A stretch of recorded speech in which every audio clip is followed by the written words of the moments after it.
Okay, I'm going to start coloring my color wheel, or painting my color wheel. And here I have my 3 primary colors, and that's really all I'll need for my color wheel because everything is mixed from those primary colors. So the areas where I have a square, right here, right here, right here, these are the areas I'm going to paint my primaries.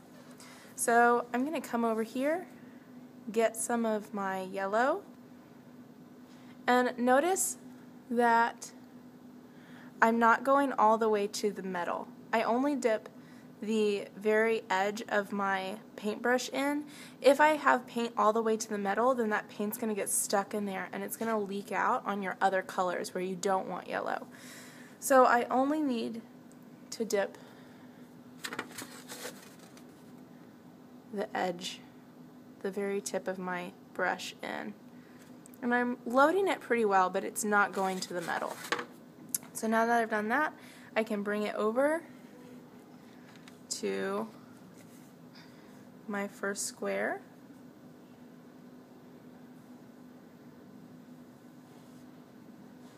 And I can paint. Remember, I'm always dragging my brush, I'm never pushing it. Same rules apply here as with the watercolors. So I'm going to go reload my brush because I need a little more paint. And I'm going to paint that whole area.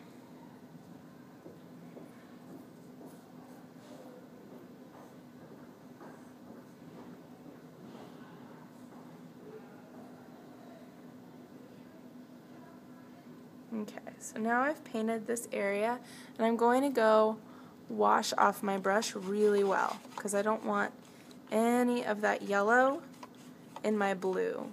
I'm not mixing yet. I want it to just be blue, so I'm going to make sure it's super clean. I can even do the squish test like we do to make sure that brush is clean. And I went and wiped it off, all the excess water off on my paper towel.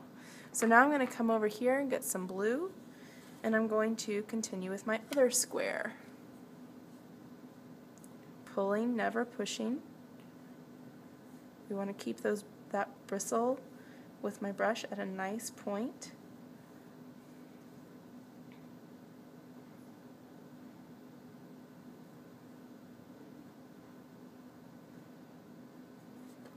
Load my brush again because I need more paint.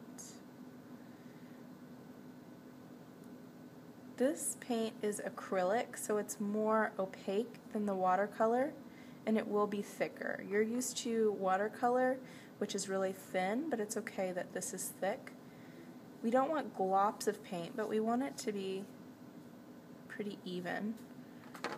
We shouldn't see any of the paper through the paint. That means you need to go reload.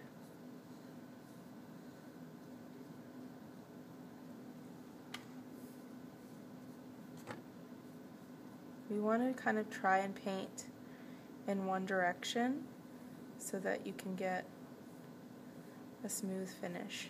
It's okay if you change directions a little bit, but we want to, for the most part, paint in the same direction.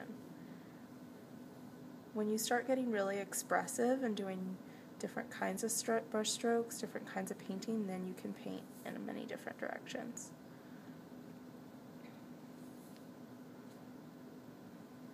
Okay, so now I have my blue. Again, I'm going to come over here,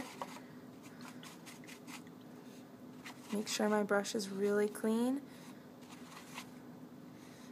before I go back into that red. Remember, dirty water makes a dirty painting, so we want to keep the water pretty clean. Once it gets really black, that's when we want to go change our water out.